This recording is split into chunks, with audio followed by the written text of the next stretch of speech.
통장 잔고를 보며 한참을 멍하니 앉아 있었습니다. 67만 원. 세 자리 수도 안 되는 이 숫자가 제 평생의 전 재산이에요. 불과 3년 전만 해도 이 통장에는 5억 3천만 원이 들어 있었습니다. 제가 25에 시집 와서 40이 넘는 세월 동안 하루도 빠짐없이 모은 돈이었어요. 그 돈이 이제 택시비 10번 정도 탈 수 있는 액수가 되어버렸네요. 저는 올해 72살 박명순입니다. 경상북도 구미에서 태어나 25에 서울로 시집와서 지금까지 강남구 대치동 아파트에서 살고 있어요. 남편 김동철 씨는 75이고 지금 서초구에 있는 실버힐 요양원에서 지내고 있습니다.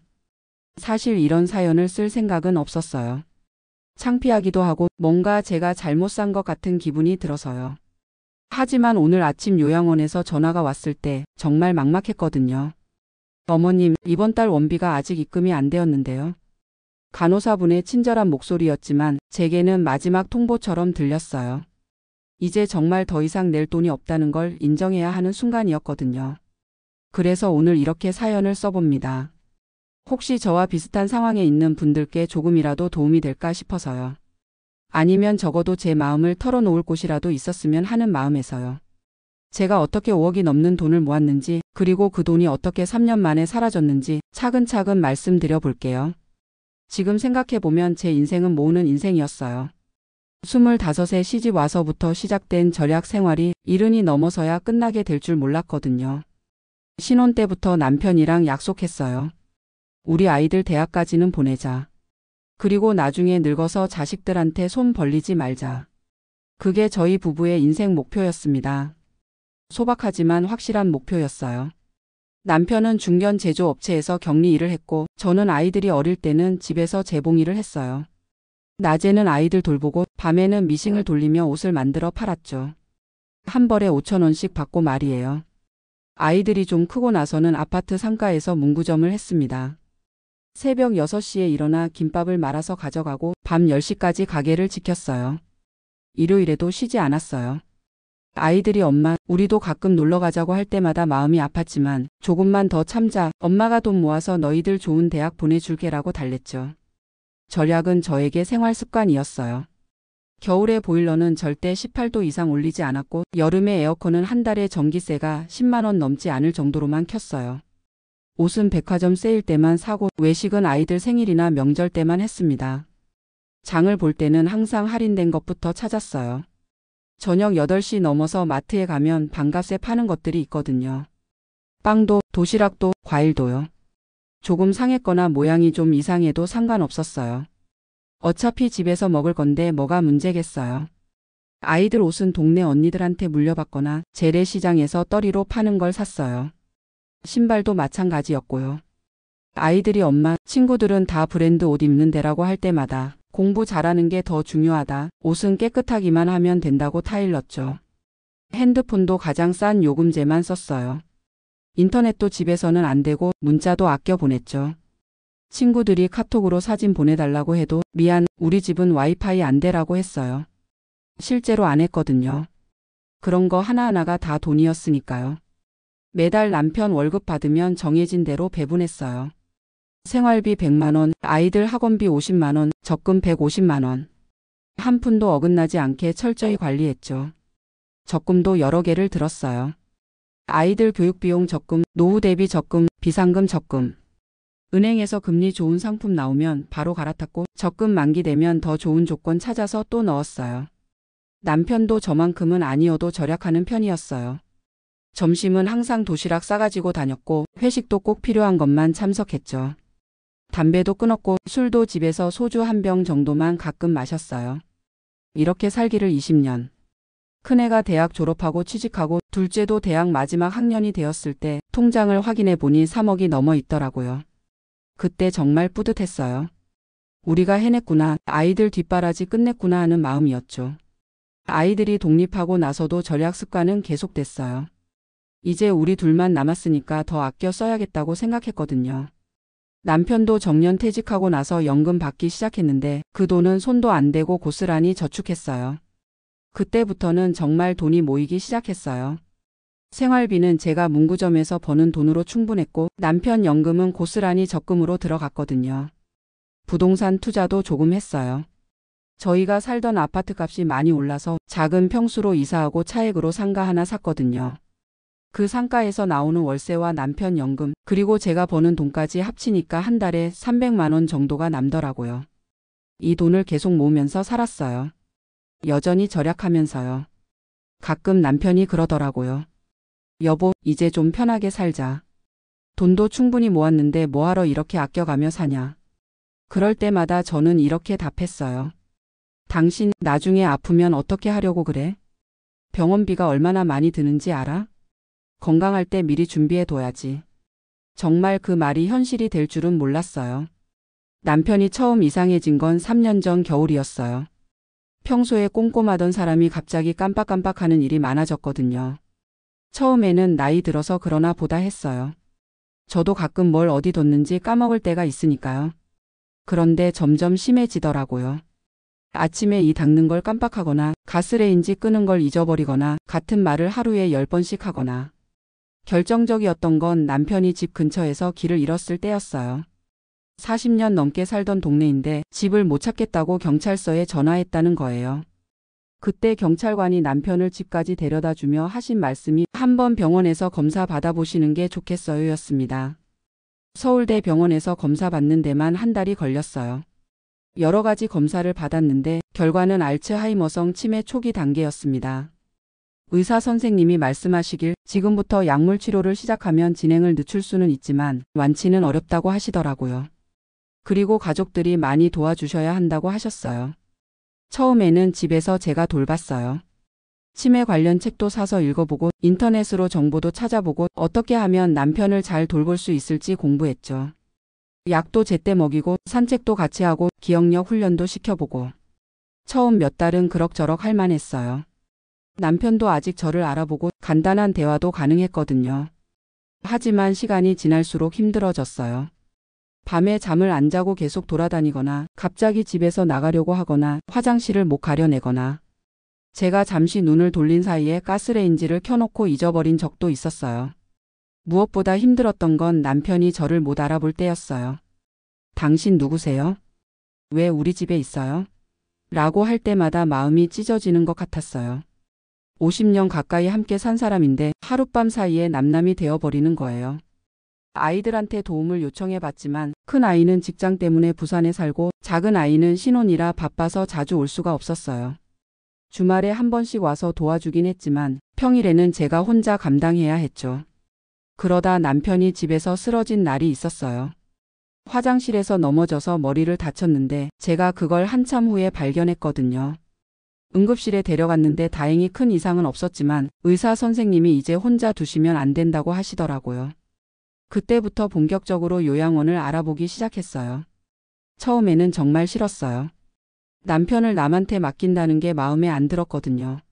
내가 끝까지 책임져야지라는 생각이 강했어요. 하지만 현실적으로 불가능했어요.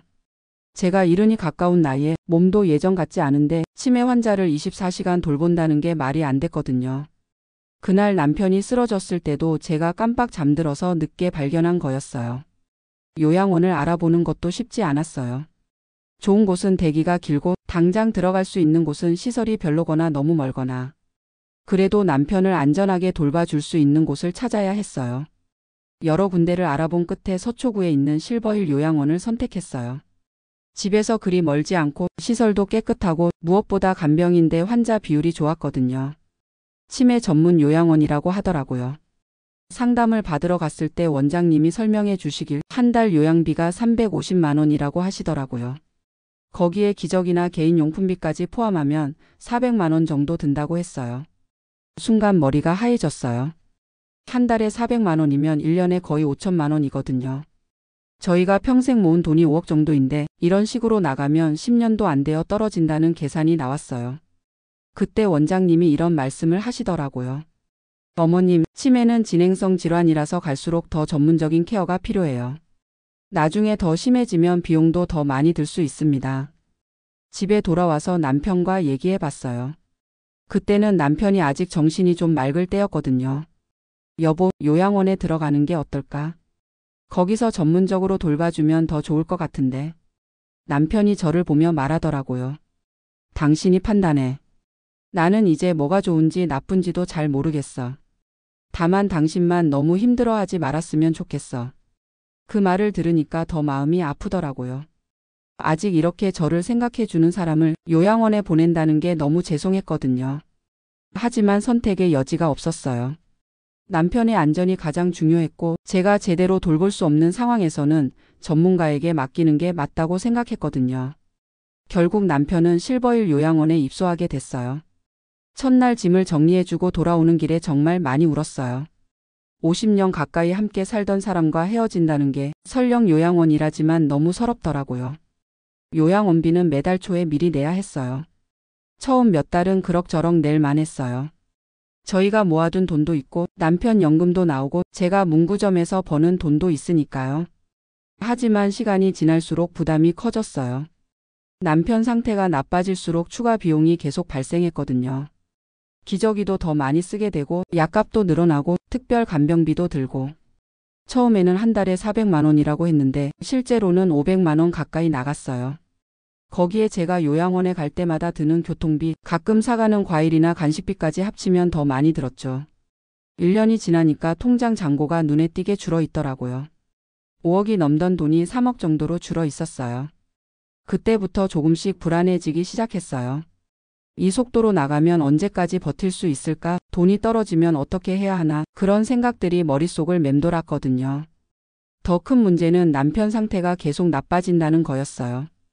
요양원에서 잘 돌봐주시지만 치매는 진행을 막을 수가 없더라고요. 점점 저를 못 알아보는 날이 많아졌고 말도 점점 줄어들었어요. 2년째가 되니까 남편이 거의 말을 안 하게 됐어요. 제가 면회를 가도 저를 쳐다보지도 않고 간병사분이 밥 먹여주는 걸 받아먹기만 했죠. 가끔 제 이름을 부르긴 했지만 저를 부르는 건지 다른 사람을 부르는 건지 확실하지 않았어요. 그래도 매주 2번씩은 면회를 갔어요. 비록 남편이 저를 못 알아봐도 제가 옆에 있으면 조금이라도 편안할 수도 있겠다 싶어서요. 그리고 간병사 분들한테도 남편이 어떻게 지내는지 물어보고 혹시 필요한 게 있는지 확인했죠. 2년째 되던 해 겨울 요양원에서 전화가 왔어요. 남편이 폐렴에 걸렸다는 거였어요. 병원으로 옮겨서 치료받아야 한다고 하더라고요. 한 달 넘게 병원에 입원했어요. 다행히 폐렴은 나았지만 전체적으로 몸이 많이 약해졌다고 하더라고요. 이제 거의 침대에만 누워있고 식사도 유동식으로 해야 한다고 했어요. 병원비도 만만치 않았어요. 한 달 입원비가 800만 원 정도 나왔거든요. 다행히 의료보험이 적용되어서 실제로는 300만 원 정도 냈지만 그래도 큰 돈이었어요. 남편이 요양원으로 다시 돌아간 후에도 간병비가 더 많이 들기 시작했어요. 이제 완전 누워서 지내야 하니까 특별 간병이 필요하다고 하더라고요. 한 달 요양비가 600만 원으로 올랐어요. 그때부터 정말 심각하게 고민하기 시작했어요. 이런 식으로 나가면 1년도 안 되어 돈이 떨어질 것 같았거든요. 실제로 계산해 보니까 그랬어요. 아이들한테 상황을 얘기해 봤어요. 아빠 요양원비가 너무 많이 나가서 이제 우리가 모아둔 돈이 거의 다 떨어져 간다고요. 큰아이가 엄마, 그럼 아빠를 다른 요양원으로 옮겨야 하나? 라고 묻더라고요. 더 싼 곳으로 말이야. 저도 그 생각을 안 해본 건 아니었어요. 하지만 이미 여기 환경에 적응한 남편을 또 다른 곳으로 옮긴다는 게 과연 맞는 일인가 싶었거든요. 게다가 더 싼 곳은 대부분 시설이나 서비스가 떨어질 가능성이 높았어요. 작은 아이는 엄마, 우리가 도와줄게라고 하더라고요. 하지만 아이들도 각자 살기 바쁜 나이였어요. 큰 아이는 아직 애들이 어리고 작은 아이는 신혼인데다 아직 회사에서 자리도 불안정했거든요. 아이들이 도와준다고 해도 한계가 있을 수밖에 없었어요. 한 달에 600만 원씩 계속 도와줄 수는 없는 노릇이었거든요. 그래서 결국 제가 다른 방법을 찾아야 했어요. 우선 제가 가지고 있던 상가를 팔기로 했어요. 그 돈으로 좀 더 버틸 수 있을 것 같았거든요. 상가를 파는 것도 쉽지 않았어요. 부동산 중개사분이 요즘 상가 거래가 많이 줄었다며 시세보다 조금 낮춰야 빨리 팔릴 것 같다고 하더라고요. 결국 원래 시세보다 2천만 원 정도 낮춘 가격에 팔았어요. 1억 5천만 원에 팔았는데 중개 수수료나 세금 빼고 나니까 실제로 받은 돈은 1억 3천만 원 정도였어요. 이 돈으로 1년 반 정도는 더 버틸 수 있을 것 같았어요. 그 사이에 다른 방법을 찾아보자고 생각했죠. 하지만 상황은 더 나빠졌어요. 남편이 욕창이 생기기 시작한 거예요. 오래 누워있다 보니까 등이나 엉덩이 부분에 상처가 생겼는데 이걸 치료하는데도 추가 비용이 들었어요. 욕창 전문 간병사를 따로 고용해야 한다고 하더라고요. 그래서 한 달 요양비가 700만 원으로 또 올랐어요. 정말 막막했어요. 이런 식으로 나가면 1년도 못 버틸 것 같았거든요.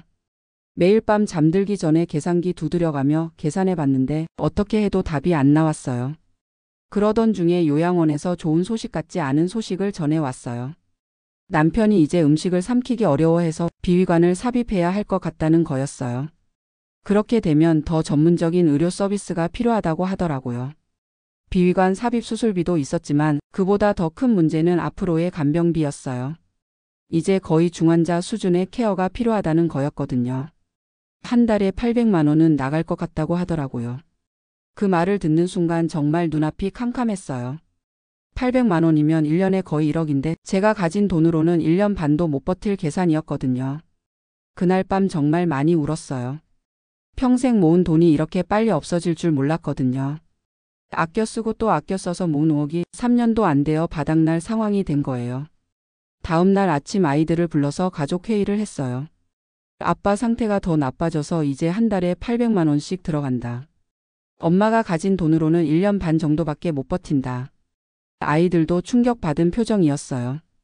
큰아이가 엄마, 그럼 아빠를 집으로 모셔와야 하나? 라고 묻더라고요. 하지만 그것도 현실적으로 불가능했어요. 이제 남편은 24시간 전문 간병이 필요한 상태였거든요. 비위관으로 식사해야 하고 욕창 관리도 해야 하고 흡인성 폐렴 위험도 있어서 상시 모니터링이 필요했어요. 작은 아이가 그럼 우리가 매달 나눠서 도와드리자고 했지만 한 달에 800만 원을 아이들이 계속 부담한다는 것도 말이 안 됐어요. 아이들도 각자 살아야 할 인생이 있는데 부모 때문에 그렇게 큰 부담을 져야 한다는 게 마음에 안 들었거든요. 결국 다른 요양원을 알아보기로 했어요. 조금 더 저렴하면서도 남편을 제대로 돌봐줄 수 있는 곳을 찾아보자고 했죠. 한 달 동안 여러 곳을 알아봤어요. 하지만 현실은 냉혹했어요. 좀 더 저렴한 곳들은 대부분 시설이 많이 떨어졌어요. 간병사 대 환자 비율도 높아서 제대로 된 케어를 받기 어려웠고 무엇보다 남편처럼 중증 환자를 받아주는 곳이 많지 않았어요. 그나마 괜찮다고 생각되는 곳도 한 달에 500만 원은 들었어요. 300만 원 정도 아낄 수 있긴 했지만 그래도 여전히 큰 부담이었죠. 고민 끝에 남편을 다른 요양원으로 옮기기로 했어요. 경기도 성남에 있는 곳이었는데 시설은 좀 떨어졌지만 그래도 중증 환자를 받아주는 곳이었거든요. 남편을 옮기는 날 정말 마음이 아팠어요. 3년 가까이 지내던 곳에서 다른 곳으로 간다는 게 남편에게는 또 다른 스트레스가 될 수도 있을 것 같았거든요. 비록 남편이 상황을 제대로 인식하지 못한다고 해도 환경이 바뀐다는 건 분명 영향이 있을 테니까요. 새 요양원은 예전보다 좀 더 멀어서 면회 가기도 불편했어요. 지하철을 2번 갈아타고 버스까지 타야 했거든요. 편도로 1시간 반 정도 걸렸어요. 하지만 다행히 간병사분들이 친절하셨고 남편도 큰 어려움 없이 적응하는 것 같았어요. 물론 제대로 인식하는 건 아니었지만 적어도 특별히 힘들어하는 기색은 없었거든요. 한 달 요양비가 500만 원으로 줄어서 조금 숨통이 트였어요. 그래도 1년에 6천만 원이니까 여전히 큰 부담이었지만 적어도 2년 정도는 더 버틸 수 있을 것 같았거든요. 하지만 문제는 또 생겼어요. 새 요양원에서 남편이 자주 열이 나기 시작한 거예요.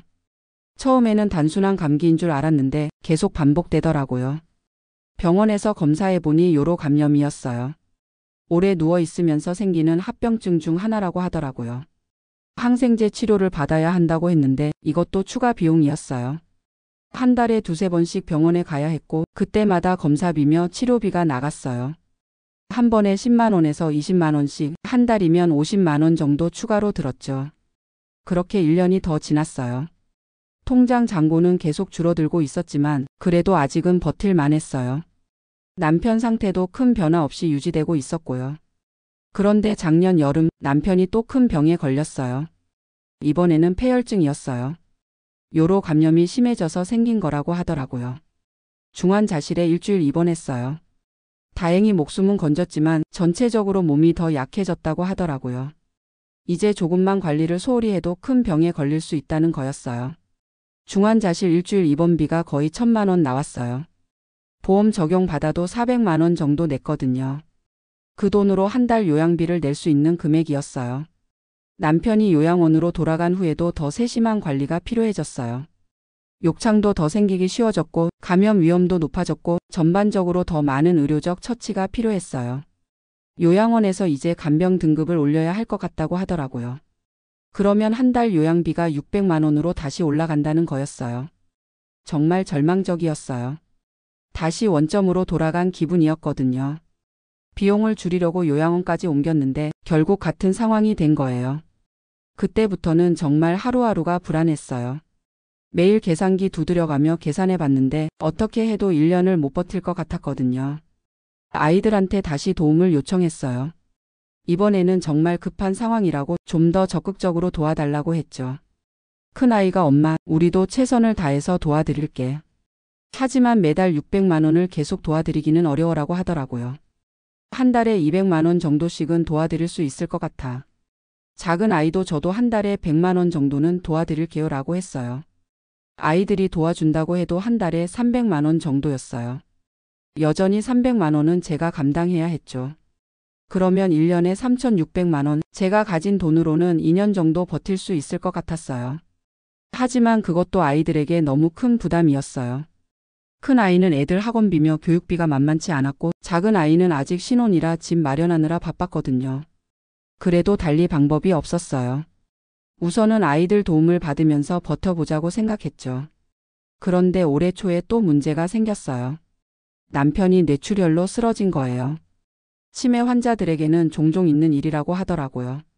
다시 중환자실에 입원했어요. 이번에는 2주일 동안이었어요. 다행히 생명에는 지장이 없었지만 이제 거의 의식을 잃은 상태가 됐다고 하더라고요. 의사 선생님이 앞으로 회복될 가능성은 희박하다고 하시더라고요. 지금처럼 의식을 잃은 상태로 지내실 가능성이 높다고요. 그 말을 듣는 순간 정말 복잡한 감정이 들었어요.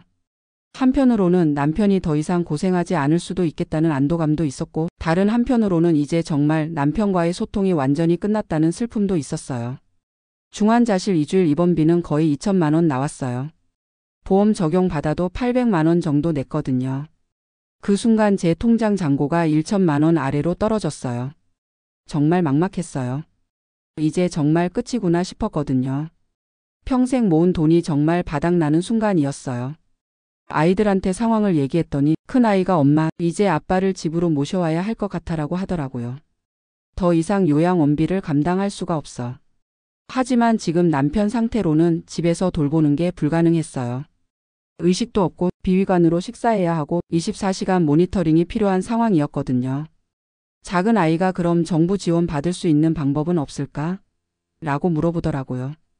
저도 그 생각을 안 해본 건 아니었어요. 하지만 저희 소득이나 재산 수준으로는 정부 지원 대상이 아니었거든요. 집도 있고 남편 연금도 나오고 제가 아직 일을 하고 있으니까요. 기초생활수급자나 차상위계층 기준에는 맞지 않았어요. 장기요양보험도 알아봤지만 남편이 받을 수 있는 혜택은 한 달에 100만 원 정도였어요. 실제 드는 비용에 비하면 턱없이 부족했죠.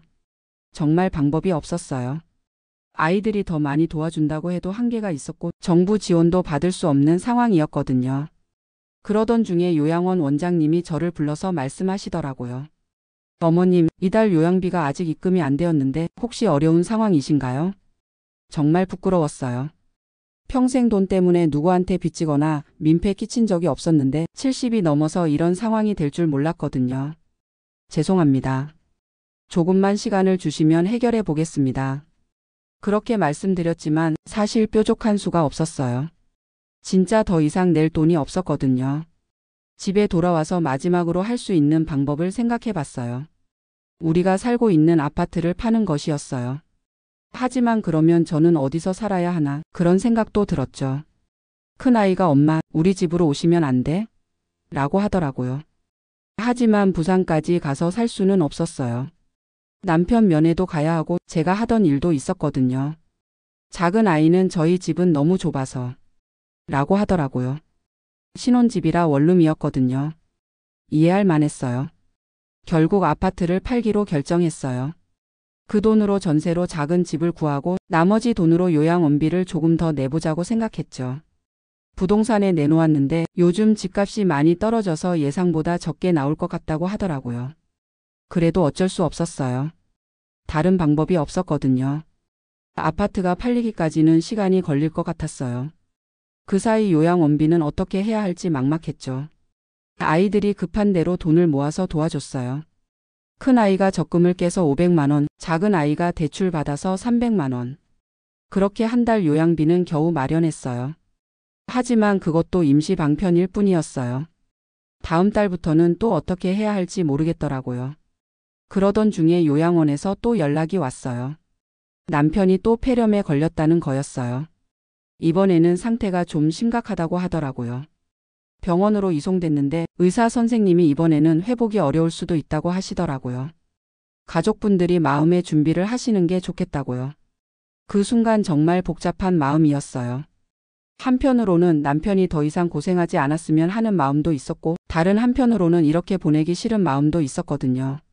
무엇보다 돈 때문에 남편을 제대로 돌봐주지 못했다는 죄책감이 들었어요.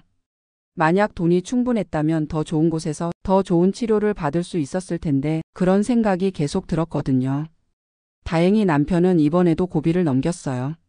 하지만 상태는 더 나빠졌고 이제 정말 언제 어떻게 될지 모르는 상황이 됐어요.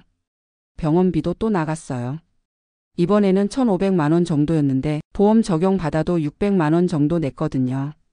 아이들이 또 돈을 모아서 도와줬지만 이런 식으로 계속 갈 수는 없는 노릇이었어요. 그리고 지난달 드디어 아파트가 팔렸어요. 예상보다 많이 낮은 가격이었지만 그래도 2억 5천만 원 정도 받을 수 있었어요. 그 돈으로 전세 5천만 원짜리 작은 집을 구했어요. 보증금 빼고 나니까 2억 정도 남았거든요. 이 돈으로 2년 정도는 더 버틸 수 있을 것 같았어요. 새 집은 정말 작았어요. 투룸인데 방 하나는 겨우 침대 하나 들어갈 정도였거든요. 50년 가까이 살던 집에서 이런 작은 집으로 이사하니까 정말 서글펐어요. 하지만 어쩔 수 없었어요.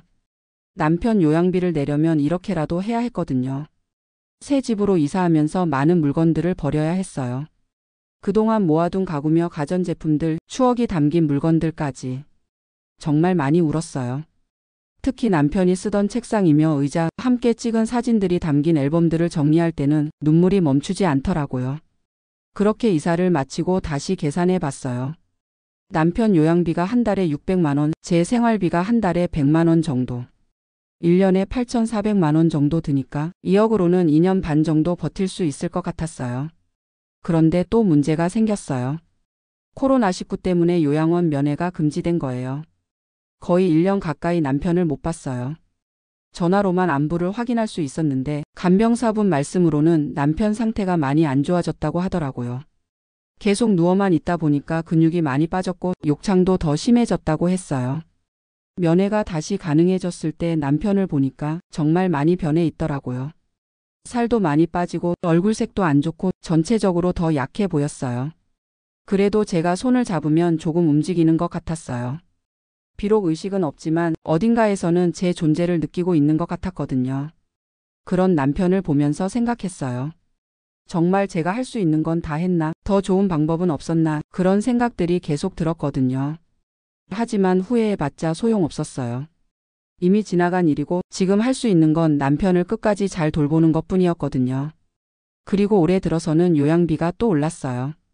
물가 인상 때문에 한 달에 650만 원이 됐거든요. 겨우 50만 원 차이지만 1년이면 600만 원이에요. 게다가 남편이 자주 병원에 가야 하는 상황이 늘어났어요. 욕창이 심해져서 성형외과 치료도 받아야 하고 폐렴 예방 주사도 정기적으로 맞아야 하고 그런 것들이 다 추가 비용이었어요. 계산해 보니까 실제로는 한 달에 700만 원 가까이 들고 있었어요. 이런 식으로 나가면 1년 반도 못 버틸 것 같았거든요. 그리고 어제 요양원에서 전화가 왔어요. 어머님, 이번 달 원비가 아직 입금이 안 되었는데요. 통장을 확인해 보니까 정말 67만 원밖에 없더라고요. 이제 정말 끝이구나 싶었어요. 아이들한테 연락했더니 큰아이가 엄마, 저희도 이제 한계예요. 대출금 갚느라 너무 힘들어요라고 하더라고요. 작은 아이도 죄송해요 엄마, 저희도 애기 생기면서 돈이 많이 들어가요라고 했어요. 이해해요. 아이들도 각자 살아야 할 인생이 있는데 부모 때문에 이렇게 고생할 필요는 없죠. 사실 지금까지도 아이들이 많이 도와줬어요. 큰 아이는 적금도 깨고 대출도 받아가며 도와줬고 작은 아이도 신혼인데 매달 돈을 보내줬거든요. 이제 정말 어떻게 해야 할지 모르겠어요. 남편을 다른 곳으로 옮길 수도 없는 상황이고 집으로 모셔올 수도 없고 정부 지원도 받을 수 없고 오늘 아침에 요양원 원장님께 전화 드렸어요. 원장님, 정말 죄송하지만 조금만 시간을 주시면 안 될까요? 방법을 찾아보겠습니다. 원장님도 이해해 주시려고 하시지만 요양원도 운영해야 하는 곳이니까 한계가 있을 수밖에 없죠. 어머님, 저희도 최대한 배려해 드리고 싶지만 너무 오래 밀리면 저희도 어려워집니다. 이번 달까지만 기다려 드릴게요. 그 말씀을 듣고 정말 막막했어요. 이번 달이면 2주일밖에 안 남았거든요. 2주일 안에 700만 원을 어떻게 마련해야 할까요? 평생 열심히 살았다고 생각했는데 이런 상황이 올 줄 몰랐어요. 절약하고 또 절약해서 모은 5억이 3년 만에 바닥날 줄 누가 알았겠어요. 요양원비가 이렇게 비쌀 줄도 몰랐고 치매가 이렇게 오래 갈 줄도 몰랐어요. 의사 선생님들이 보통 5년에서 10년 정도라고 하시는데 저희는 이제 4년째인데 언제까지 계속될지 모르겠어요. 가끔 이런 생각도 해요. 차라리 남편이 빨리 편안해졌으면 좋겠다고. 물론 그런 제 자신이 너무 이기적이라는 걸 알지만 정말 힘들 때는 그런 생각이 들어요. 남편도 지금 상태로 계속 사는 게 행복할까? 의식도 없이 누워만 있는 게 과연 살아있는 건가? 그런 생각들이 머릿속을 맴돌아요. 하지만 그래도 남편이에요. 50년 가까이 함께 산 사람인데 끝까지 책임져야죠. 비록 돈이 없어도 뭔가 방법은 있을 거예요. 내일 복지관에 가서 상담 받아볼 생각이에요. 혹시 제가 모르는 지원 제도가 있을지도 모르거든요. 구청에도 가보고 국민연금공단에도 문의해 볼 거예요. 정 안 되면 대출이라도 받아야죠. 집은 전세라서 담보 대출은 안 되겠지만 신용대출이라도 받아서 일단 버텨보자고 생각해요. 아니면 제가 일을 더 해야 할까요? 일은 둘인데 뭘 할 수 있을지 모르겠지만 청소라도 설거지라도 뭐든 해야죠. 요즘 야간 편의점 알바도 있다던데 제 나이에도 받아줄 곳이 있을까요? 몸은 힘들겠지만 남편 요양비를 위해서라면 뭐든 해야죠. 아이들한테 더 이상 부담 주고 싶지 않아요. 이미 충분히 고생시켰거든요. 이제는 제가 알아서 해결해야 할 문제예요.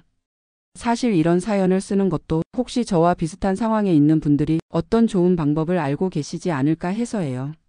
정부 지원이라든지 저렴한 요양원이라든지 아니면 집에서 돌볼 수 있는 방법이라든지 무엇이든 좋으니까 조언해 주시면 정말 감사하겠어요. 그리고 저처럼 노후를 준비하고 계시는 분들께 말씀드리고 싶어요. 요양원비가 정말 엄청나다는 걸 꼭 기억하세요. 저희처럼 5억을 모아도 3년 만에 떨어질 수 있어요. 장기 요양보험도 있긴 하지만 실제 드는 비용에 비하면 턱없이 부족해요. 정말 많은 돈을 준비해 두셔야 해요. 아니면 미리미리 다른 방법을 알아보시고요. 저는 그때 너무 안일하게 생각했어요. 5억 정도면 충분하다고 생각했거든요. 하지만 현실은 달랐어요. 치매 환자 요양비는 정말 상상을 초월해요. 그리고 자녀들한테 의존하려고 하지 마세요. 요즘 아이들도 살기 힘들어요. 집값은 비싸고 교육비는 많이 들고 경기도 안 좋고 부모를 도와주고 싶어도 한계가 있어요. 차라리 미리미리 장기 요양보험을 들어두시거나 요양원 대신 다른 방법을 알아보시는 게 좋을 것 같아요. 홈케어 서비스라든지 주간보호센터라든지 그런 것들도 있더라고요. 물론 중증이 되면 결국 요양원을 가야 하지만 초기에는 다른 방법들도 고려해 볼 만해요. 비용도 훨씬 적게 들고 집에서 지낼 수 있으니까 환자도 더 편할 수 있거든요. 저는 그런 걸 미리 알아보지 못했어요. 남편이 치매 진단받고 나서야 급하게 알아봤는데 그때는 이미 늦었더라고요. 지금이라도 늦지 않았으니까 혹시 비슷한 상황에 계신 분들은 여러 가지 방법을 알아보세요. 복지관에서 상담도 받아보시고 국민연금공단에도 문의해보시고 시청이나 구청에서 하는 프로그램들도 알아보세요. 저는 너무 늦게 알아봐서 선택의 여지가 별로 없었어요. 하지만 미리 준비하시면 더 좋은 방법들이 있을 거예요. 마지막으로 혹시 이 사연을 듣고 계시는 분 중에서 저희와 비슷한 상황을 겪으셨거나 좋은 해결 방법을 아시는 분이 계시다면 정말 간절히 조언을 구합니다. 지금 당장 2주일 안에 700만 원을 마련해야 하는 상황이에요.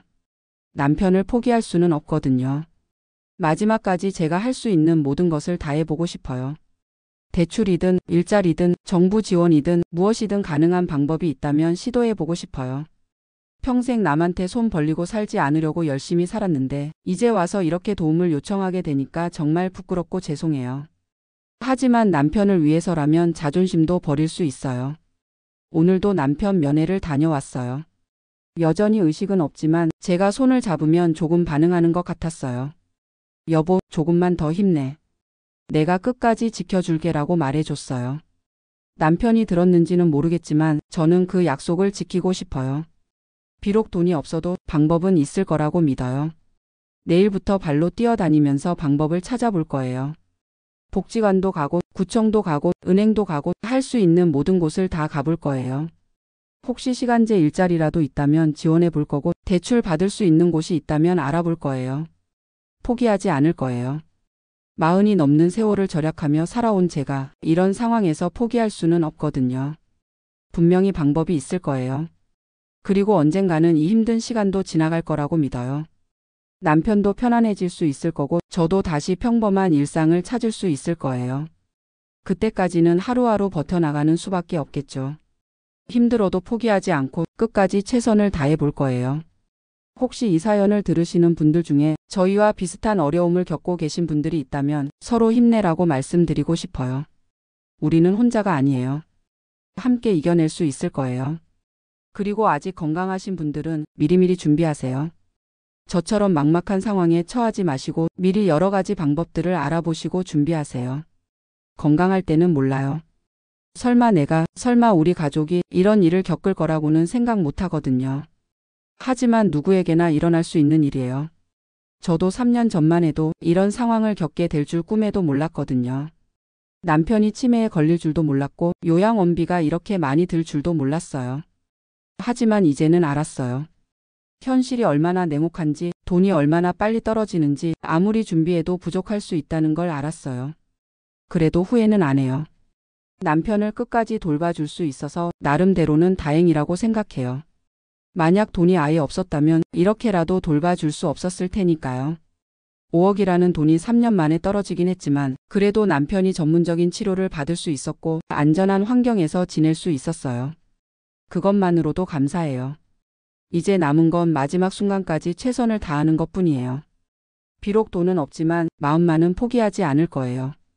분명히 방법이 있을 거라고 믿으면서 하루하루 버텨나가겠어요.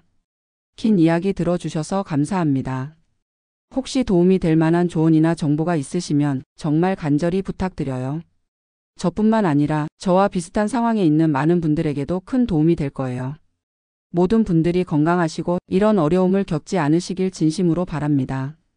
그리고 혹시 어려움을 겪고 계신 분들은 서로 힘내면서 이겨내시길 바라요. 우리는 혼자가 아니에요. 함께 할 수 있어요.